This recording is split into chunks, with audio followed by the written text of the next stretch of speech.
देखो इसको भी दो, ये भी कलर करेगी। देखो कलर करने को दो इसको, उसमें करवा दे। वो वर्ग में कलर करवा, वर्ग में दे उसको करेगी। हाँ करो, वर्ग में कलर करो।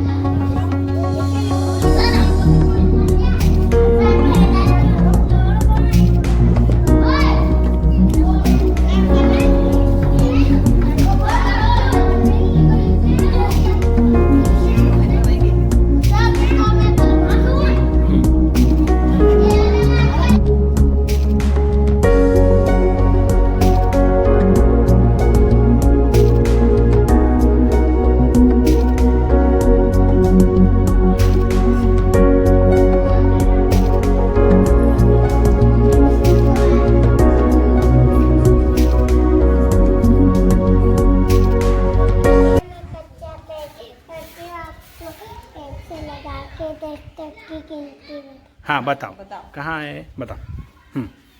बोलो। हाँ। ऐसा उंगली से ऐसा बताना। ये तो है, ये सितारे, ये तीन है, ये दीपक है, और ये चार है, ये आयत है, ये पाँच है, ये एप्पल है, छह ये चौक है, ये सात है, आम है। आम कितने हैं? सात। गिन के बताओ। 1 2 3 4 5 6 7। बस हाँ, और आगे? आगे? ये हाथ है, ये फूल है, ये नौये, ये पत्तियाँ हैं, हाँ ये दस है, ये गिला। अच्छा सुनो, अभी मैं पूछूं, बताना है ना। ये क्या है? एप्पल। इनको गिनो। 1 2 3 4 5। कितना हुआ? 5। कहाँ है 5? 5 ये। वेरी गुड, ताली बजाओ भाई सब जन।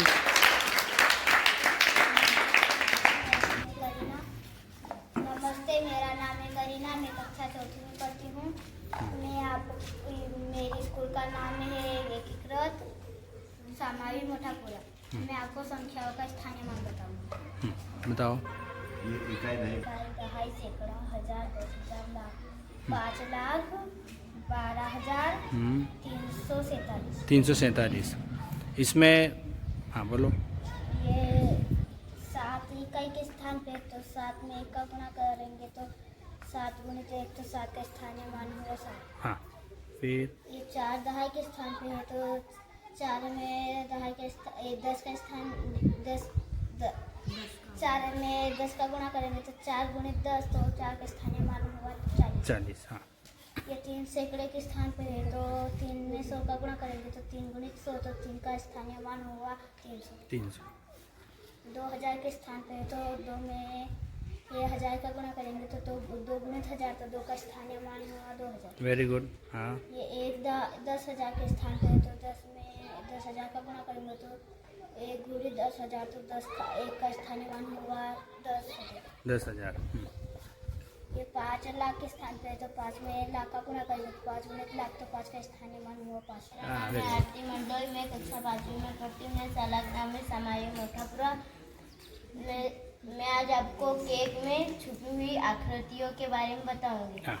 यह है व्रत, इसमें भी वर्ग है, और ये भी वर्ग है, और ये त्रिभुज है, और इधर भी त्रिभुज है ये, और ये भी त्रिभुज है, व्रत आयत है, और ये वर्ग है, व्रत है ना, गोल गोल दिख रहे हैं। ठीक है। हाँ, इस प्रकार से क्या देखने में आ रहा है? इस केक में क्या है? आकृति छुपी हुई रहती है। ऐसी बहुत सारी चीजें हैं जिनमें आकृति छुपी हुई रहती है। हमें उसे क्या करना चाहिए? ढूंढना चाहिए, देखना चाहिए, है ना। Very good. मेरा नाम महिकर्मा है। मैं क्लास 6 गवर्नमेंट स्कूल मोटापुरा में पढ़ता हूँ। मैं आपको त्रिभुजों के प्रकार के बारे में बताऊंगा, भुजाओं के आधार पर और कोणों के आधार पर। तो सबसे पहले हम कोणों के आधार पर समझ लेते हैं। तो कोणों के आधार पर कुल 3 प्रकार के त्रिभुज होते हैं। सबसे पहला त्रिभुज आता है समकोण त्रिभुज। समकोण त्रिभुज का एक कोण समकोण होता है। फिर आता है अधिक कोण त्रिभुज। अधिक कोण त्रिभुज का एक कोण अधिक कोण होता है। इसमें कौन सा अधिक कोण है? ये अधिक कोण त्रिभुज है। हाँ। उसके बाद आते हैं न्यूनकोण त्रिभुज। न्यूनकोण त्रिभुज का एक कोण न्यूनकोण होता है। ये हमारा न्यूनकोण त्रिभुज है। कहाँ है न्यूनकोण इसमें? ये यहाँ पर न्यूनकोण बन रहा है। हम्म। फिर हम भुजाओं के आधार पर देखें तो उसमें भी 3 प्रकार के त्रिभुज होते हैं। सबसे पहले त्रिभुज आता है विषम बाहु त्रिभुज। विषम बाहु त्रिभुज की सभी भुजाएं असमान होती है, इसे किस त्रिभुज में देख सकते हैं। फिर आता है समबाहु त्रिभुज। समबाहु त्रिभुज की सभी भुजाएं समान रहती है, इसे किस त्रिभुज में देख सकते हैं। उसके बाद आता है समद्विबाहु त्रिभुज। समद्विबाहु त्रिभुज की केवल 2 भुजाएं समान रहती है, इसे कि आप इस त्रिभुज में देख सकते हैं। Very good. नमस्ते, मेरा नाम लक्ष्मी गुप्ता है। मैं कक्षा 8 में पढ़ती हूँ। मेरे स्कूल का नाम है एकीकृत सामान्य लेखक। मैं आज आपको चतुर्भुज के प्रकार के बारे में समझाऊंगी। तो मैं इस आकृति के बारे में बात करती हूँ। तो इस आकृति को हम आयत कहते हैं, क्योंकि इसकी आमने सामने की भुजाएं यानी सम्मुख भुजाएं समान होती है। इसका क्षेत्रफल निकालने के लिए इसका सूत्र होता है लंबाई गुणित चौड़ाई, और इसका परिमाप निकालने के लिए 2 गुणा लंबाई धन चौड़ाई। फिर हम वर्ग की बात करते हैं। वर्ग की सभी भुजाएं समान होती है। वर्ग का परिमाप निकालने का सूत्र होता है 4 गुणा भुजा। इसका वर्ग का क्षेत्रफल का सूत्र होता है भुजा गुणित भुजा। इसे हम भुजा वर्ग भी कह सकते हैं। फिर हम बात करते हैं समांतर चतुर्भुज की। समांतर चतुर्भुज की सभी भुजाएं समान होती है, यानी आमने सामने की भुजाएं समान होती है। इसका परिमाप का सूत्र होता है 2 गुणा लंबाई धन चौड़ाई। इसका क्षेत्रफल निकालने के लिए इसका सूत्र होता है 1/2 गुणा पहला विकर्ण गुणा दूसरा विकर्ण। विकर्ण यानी ये विकर्ण जा रही है, ये पहला विकर्ण, ये दूसरा विकर्ण। फिर इधर है समलंब चतुर्भुज। समलंब चतुर्भुज की 2 भुजाएं असमान व 2 भुजाएं समांतर होती है। फिर इसका परिमाप का सूत्र होता है A1 plus A2 plus B1 plus B2। क्षेत्रफल का सूत्र होता है 1/2 A1 प्लस A2 गुणा H यानी उसकी ऊंचाई होती है। हम इस सूत्रों के माप से इन सब के क्षेत्रफल और परिमाप निकालते हैं। Very good. सर, मेरा नाम है विशाल पटवा और मैं कक्षा 8 में छात्र हूँ। मेरे विद्यालय का नाम है शासकीय माध्यमिक विद्यालय मोठापुरा। आज मैं आपको बताऊंगा कि किस प्रकार वृत्त से बेलन बनती है एवं किस प्रकार बेलन के सूत्रों को हम ज्ञात कर सकते हैं। तो सबसे पहले इस रंगोली के माध्यम से हम वृत्त के बारे में जानते हैं। मैं आपको वृत्त का परिचय दूंगा। ये हमारे पास वृत्त की परिभाषा होती है किसी समतल में एक निश्चित बिंदु से समान दूरी पर स्थित बिंदुओं को मिलाने से बनी बंद आकृति को वृत्त कहते हैं। आप देख सकते हो हमारे पास एक वृत्त है और यह है वृत्त का केंद्र बिंदु।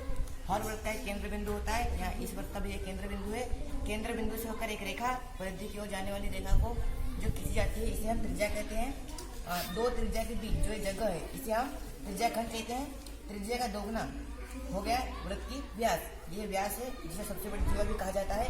और यहाँ येलो रंग की जो आप ये देख सकते हो ये रेखा, इसे हम जीवा कहेंगे। अब बात करते हैं मैं आपके बारे में। ये वृत्त का परिमाप होता है 2πr और वृत्त का क्षेत्रफल होता है πr वर्ग। अब बात करते हैं बेलन के बारे में और उसके सूत्रों को ज्ञात करने के बारे में।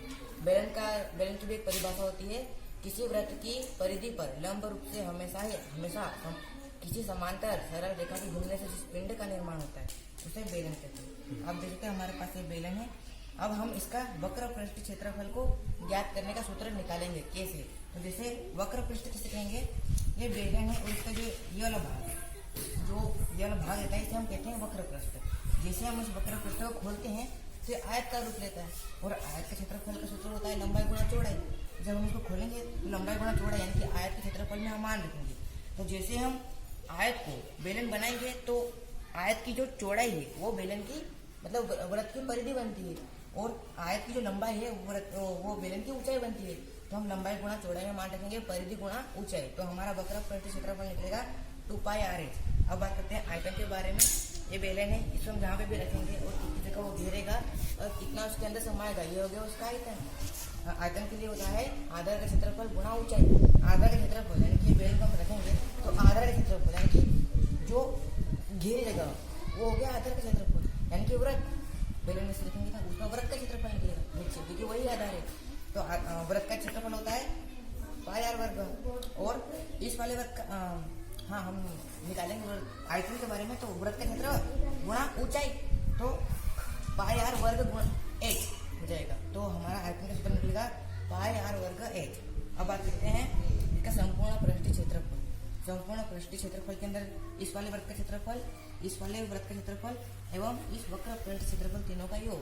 तो वक्र पृष्ठ क्षेत्रफल तो अभी हमने निकाला है 2πr/h, और इस वाले वृत्त का क्षेत्रफल होगा πr वर्ग, इस वाले वृत्त का क्षेत्रफल होगा πr वर्ग, दोनों मिल जाएंगे तो 2πr वर्ग। इन दोनों को हम जोड़ेंगे तो हमारा संपूर्ण पृष्ठीय क्षेत्रफल निकलेगा 2πr कोष्टक में h देना। Very good. मैं कक्षा 7वीं में अध्ययन करता हूँ। मेरे स्कूल का नाम है शासकीय माध्य विद्यालय मोठापुर। आज मैं आपको तिर्यक छेदी रेखा पे बनने वाले कोणों के बारे में समझाऊंगा।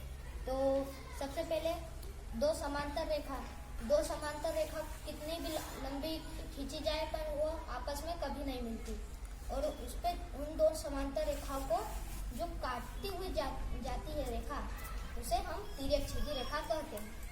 और इन पे 8 कोण बनते हैं। इनके बारे में आज आपको बताऊंगा। तो सबसे पहले आता है अंतकोण, जो दो समांतर रेखा के अंदर बनता है, उसे हम अंतकोण कहते हैं। जैसे कोण 3 और कोण 4, कोण 5 और कोण 6, ये अंतकोण है। अब एक आता है बाह्य कोण, जो दो समांतर रेखा के बाहर बनते हैं। जैसे कोण 1 और कोण 2 और कोण 7 और कोण 8, ये बाह्य कोण है। अब आता है संगत कोणों का युग्म। संगत कोण जो तिर्यक छेदी रेखा की एक ही तरफ बने वो संगत कोण कहलाते हैं। जैसे कोण 2 और कोण 6, ये संगत कोण। कोण 4 और कोण 8, ये संगत कोण। कोण 1 और कोण 5, ये भी संगत कोण है। और कोण 3 और कोण 7, ये भी संगत कोण है। अब आता है एकांता अंतकोण, जो जेड की आकृति में बनते हैं कुछ इस प्रकार से। ये जेड की आकृति हो गई। इसके अंदर कोण 3 और कोण 6, ये एकांता अंतकोण है। और एक आता है उल्टा जेड बनता है ऐसा, तो कोण 4 और कोण 5, ये भी एकांता अंतकोण है। और अब आता है एकांता बाह्य कोण, जो वो भी जेड की आकृति में बनते हैं पर जेड के ऊपर बनते हैं। जैसे कि कोण 1 और कोण 8, ये एकांतर बाह्य कोण हो गए। और कोण 2 और कोण 7, ये एकांतर बाह्य कोण हो गए। Very good. मेरा नाम है रोहित मंडल, मैं कक्षा 6 में पढ़ता हूँ। मेरी शाला का नाम है हाँ, क्या बता रहे हो आप? भिन्न के बारे में। भिन्न के बारे में, ठीक है। 1/2, जैसे कि एक भाग उसमें छायांकित है और एक भाग खुला है, तो इसे कहेंगे हम 1/2। बहुत बढ़िया। फिर इसमें इसके 4 भाग किए हैं, इसमें एक भाग छायांकित है और 3 भाग खुले, इसलिए इसे कहेंगे 1/4। इसको क्या कहोगे? ये क्या है? ये इसमें 3 भाग किए हैं और इसमें एक भाग छायांकित है, तो इसे कहेंगे हम 1/3। छायांकित को हम ये कह सकते हैं कि कलर किया हुआ है, हाँ, है ना? कलर किया हुआ है, हमको कलर किया हुआ दिख रहा है, ठीक है। इसके 6 भाग किए हैं और अच्छा। 3 भागों को रंगा है, हाँ। तो इसलिए इसे कहेंगे 3/6। मतलब हम इसको भिन्न के रूप में ऐसा लिख सकते हैं, ठीक। नमस्ते, मेरा नाम है मनीषा अबुथरिया, मैं कक्षा 6 में पढ़ती हूँ। मेरी स्कूल का नाम है साक्षी एकीकृत माध्यमिक विद्यालय है। मैं आज आपको कोण के प्रकार बताऊंगी। तो यह है न्यून कोण, यह है समकोण, यह है अधिकोण, यह है सरल कोण और ये है पूर्ण कोण। न्यून कोण जो 90 डिग्री से कम होता है उसे न्यून कोण कहते हैं। और यह समकोण जो 90 डिग्री से जो समकोण है जो 90 डिग्री का होता है उसे हम समकोण कहते हैं। और यह है अधिकोण जो 90 डिग्री से ज्यादा होता है उसे हम अधिकोण कहते हैं। और यह है सरल कोण जो 180 का ही होता है। और यह है पूर्ण कोण जो 360 का होता है। Very good. मेरा नाम तन्वी, मैं 6वीं में पढ़ती हूँ। मैं तुमको जोड़ से गाना सिखाऊंगी। ये 2 वर्ग है और इसमें 3 वर्ग जोड़ देंगे तो 5 हो जाएंगे। हाँ। और ये 3 शंकु है, उसमें 4 शंकु जोड़ देंगे तो 7 हो जाएंगे। इसको हम शंकु की बजाय कितनी इसमें लाइनें हैं? इसमें लाइनें कितनी है? ये कितनी है? ये गिनो, ये कितनी? 1 3 तीन है, तो इसको जो 3 लाइनों से बनता है उसको क्या बोलते हैं? शंकु। त्रिभुज कहते हैं। ठीक है, हाँ। ये मैं कक्षा 3 में पढ़ती हूँ। मैं तुमको जोड़ सिखाना सिखाऊंगी। हाँ बताओ। ये 2 वर्ग है और ये 2 में 3 जोड़ देंगे तो 5 हो जाएंगे। और ये 3 शंकु है, उसमें त्रिभुज है, त्रिभुज। 3 त्रिभुज, उसमें 4 हाँ। त्रिभुज हाँ मिला देंगे हाँ। तो 7 हो जाएंगे। 7 हो जाएंगे। और ये 4 वृत्त है और उसमें एक वृत्त मिला देंगे तो 5 हो जाएंगे। बहुत बढ़िया। और ये 3 बेलन है, हाँ। तो उसमें एक बेलन मिला देंगे तो 4 हो जाएंगे। ठीक है। और ये एक आयत है, उसमें 1 2 3 4 5 हाँ। 5 आयत मिला देंगे तो 6 हो जाएंगे। 6 हो जाएंगे। कौन सी स्कूल में पढ़ते हैं आप? मैं हाँ, स्कूल का नाम? एकीकृत समावी कोटापुर। बहुत बढ़िया। क्या नाम आपका? नमस्ते, मेरा नाम है अरुणा वर्मा। मैं कक्षा 8वीं में अध्ययन करती हूँ। मेरी शाला का नाम है शासकीय माध्यमिक विद्यालय मटापुर। यह एक व्रत जो कि गोल होता है, जैसे कि चूड़ी, बिंदी, घड़ी आदि। यह है त्रिभुज जिसकी 3 भुजाएं होती है और 3 कोने होते हैं। यह है वर्ग जिसकी चारों भुजाएं बराबर होती है, उसे वर्ग कहते हैं। यह है शंकु जिसके 3 कोने होते हैं। और यह है घन